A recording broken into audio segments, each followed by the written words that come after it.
দিল্লির কতগুলো জমিদার বসে ঠিক করবে না আমাদের জীবনযাত্রা কি হবে।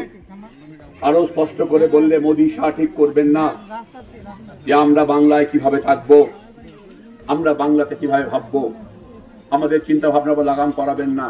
শ্রমিক ভট্টাচার্যকে ওপেন চ্যালেঞ্জ করলাম, হিম্মত থাকে পাঠান, যেতে ভয় পাচ্ছি না, গুড়িয়ে দিয়ে আসবো। কোথায় কোথায় আছে আপনি বলে দিন না, আমি খুঁজে গুড়িয়ে দিয়ে আসছি। জনতাকে সঙ্গে নেব, ডিটেনশন ক্যাম্পগুলো গুঁড়ো করে দেবো। জনতার পয়সায় গ্যাস চেম্বার বানিয়ে রেখেছেন মানুষ খুন করার। হ্যাঁ, এটা সরকার চলছে, ওটা পৃথিবী ছিচি করছে আপনার সিএ দেখে। ভোট প্রচার শুরু করলেন উত্তর মালদা লোকসভা কেন্দ্রে 2024 সালে তৃণমূল কংগ্রেস প্রার্থী প্রসূন বন্দ্যোপাধ্যায়। শুক্রবার হরিশ্চন্দ্রপুর 1 নম্বর ব্লকের চাঁচল বিধানসভা কেন্দ্রে রশিদাবাদ ও বড়ুই গ্রাম পঞ্চায়েত এলাকায় ভোট প্রচারে এসে বিজেপি সরকারের তৈরি ডিটেনশন ক্যাম্পকে হিটলারের গ্যাস চেম্বারের সঙ্গে তুলনা করলেন প্রাক্তন এই পুলিশ কর্তা।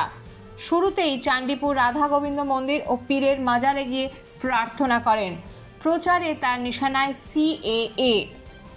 আপনারা শুনেছেন এক কালা আইনে ভীত হয়ে কলকাতায় আনফরচুনেটলি একজন মানুষ আত্মহত্যা করেছেন। দেখতে পাচ্ছেন তো, এই যে সিএ তৈরি হয়েছে, এই ইমপ্লিকেশন শুরু হয়ে গেছে। আমরা মানুষকে বলছি বাংলায় হবে না, বাংলায় হবে না, হবে না, হবে না। এই জিনিস আমরা এখানে করতে দেব না। আপনারা শুনলে অবাক হয়ে যাবেন কি করছে এরা। গত 15 তারিখে 15ই মার্চ আমি একটা ওল্ড মালদা সভা থেকে শুধু বলেছিলাম যে আমার যারা কর্মী সমর্থক আছেন, আমাদের যারা দলের নেতৃত্ব আছেন, যদি আমাদের নেতৃত্বের উপরে, আমাদের কর্মী সমর্থকদের উপরে কেউ AK-47 বা SLR দিয়ে ভয় দেখানোর চেষ্টা করে, তাহলে আমি প্রসূন ব্যানার্জি গণতান্ত্রিক পদ্ধতিতে প্রতিবাদ করব। প্রসূন ব্যানার্জি জিন্দাবাদ, প্রসূন ব্যানার্জি জিন্দাবাদ। আমি শুধু এইটুকুই বলেছিলাম। তারপরের রেজাল্টটা কি হলো জানেন? রেজাল্টটা হচ্ছে আমরা যেটা বহুদিন ধরে বলে আসছি যে এই সরকার, মোদী সরকার, মোদী শাহের সরকার, হেমন্ত বিশ্ব শর্মা আছেন আসামে, এর একটা গভীর চক্রান্ত রচনা করেছে। আরো সবাই আছে, যোগী আছেন ওখানে। বিভিন্ন জায়গাতে ডিটেনশন ক্যাম্প তৈরি হয়েছে। কথাটা আমরা বহুদিন ধরেই বলছিলাম, কিন্তু এরা এমন ভাবে এটাকে আড়াল করে রেখেছে।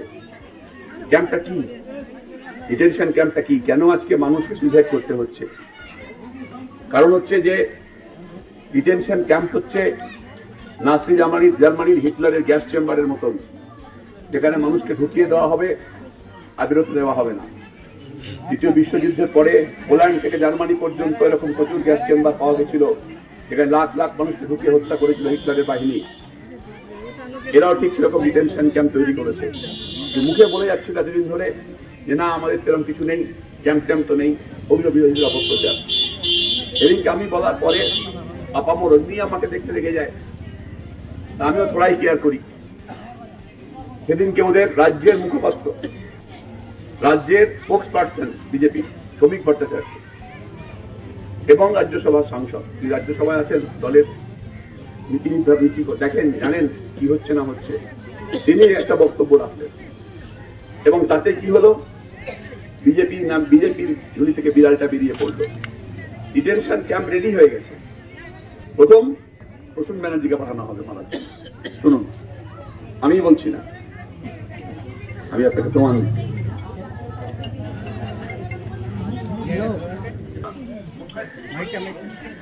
একটা আওয়াজটাতে মাইকটা